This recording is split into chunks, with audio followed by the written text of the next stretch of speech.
ஓட்டுரிமைன்றதுல ஓட்டு பிளஸ் உரிமை தான். ஓட்டுன்றது நம்மளுக்கு ரொம்ப பழைய விஷயம் தான். சேர சோழ பாண்டியிலிருந்தே குடைவோலை மொழியிலிருந்து ஓட்டு போறது நம்மளுக்கு தெரியும். இந்த உரிமை அப்படின்றது தான் புதிய விஷயம்.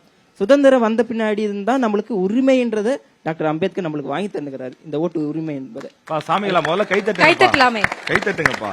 சேர சோழ பாண்டியர்ல அம்பேத்கர் வரைக்கும் என்ன டிபார்ட்மெண்ட் படிக்கிறீங்க?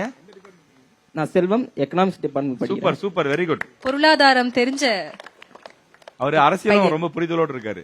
இந்த ஓட்டு உரிமை என்பது 5 ஆண்டு காலத்துல நமக்கு கிடைக்கிற ஒரே ஒரு பவர்ஃபுல் ஆயுதம் ஓட்டு உரிமை மட்டும்தான். அந்த தேர்தல் முடிந்ததும் அந்த ஓட்டை போட்டு முடிந்ததும் அந்த 5 ஆண்டு காலம் வந்து நாம தேர்ந்தெடுத்த ஒரு ரெப்ரசன்டேட்டிவ் தான் நமக்கான வாய்ப்புகளையும் வசதிகளையும் மேல சட்டமன்றத்திலா இருக்கட்டும் பாராளுமன்றத்திலா இருக்கட்டும் பேசி நமக்கான உரிமைகளை வாங்கி தரதுக்கான ஒரே ஒரு ஆயுதம் இந்த ஓட்டு தான். இதை நாம பயன்படுத்துறது எப்படின்றத நமக்குள்ளதான் இருக்குது. இது வந்து இப்ப இந்த காலகட்டத்துல வந்து நியூஸ் பேப்பரோ இல்ல ஒருவர் மூலியமா என்ற கூட்டம், பொதுக்கூட்டம், இது மாதிரி விஷயங்கள் மூலியமா கிடைக்கிற அங்கீகாரத்தை விட சோசியல் மீடியாஸோட இன்ஃபுளுன்ஸ் வந்து ரொம்ப ரொம்ப அதிகமா இருக்குது. டிஜிட்டல் மீடியான்னு சொல்லலாம். இப்ப அதை நாம பார்க்கும்போது இது உண்மைதானா என்ற அலசி ஆராய்ந்து நாம பார்க்க வேண்டும். ஏன்னா உலகத்திலே அதிகமாக இளைஞர் இருக்கிறது நம்ம இந்தியாவில மட்டும்தான். இந்தியாவை தாண்டி அடுத்த கட்டத்தை கொண்டு போறது நாம இளைஞர் தான்.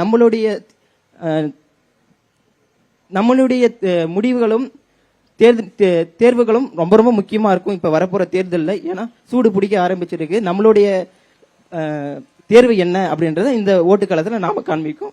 ஓட்டு போடுறது ஏன் முக்கியத்துவம் அப்படின்னா ஒவ்வொரு ஓட்டுமே ஒரு தலைவரை நிர்ணயிக்குது.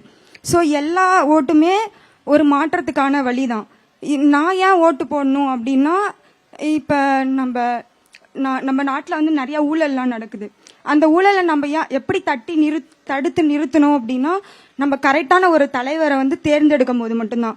ஸோ நம்ம தலைவரை தேர்ந்தெடுக்கணும்னா நம்ம ஒவ்வொருத்தரோட ஓட்டும் முக்கியத்துவமானது. ஸோ எல்லாருக்கும் இப்ப நோட்டாலெல்லாம் போட்டுறாங்க அவங்க சொன்ன மாதிரி. அந்த மாதிரி இல்லாம நம்ம எல்லாருமே ஒற்றுமையா இருந்து நம்ம கிட்ட இருந்து ஒரு மாற்றம் வந்தாதான் ஒரு நல்ல தலைவரை வந்து அமைக்க முடியும். ஸோ இதனாலதான் ஓட்டு வந்து முக்கியத்துவம்னு நான் நினைக்கிறேன்.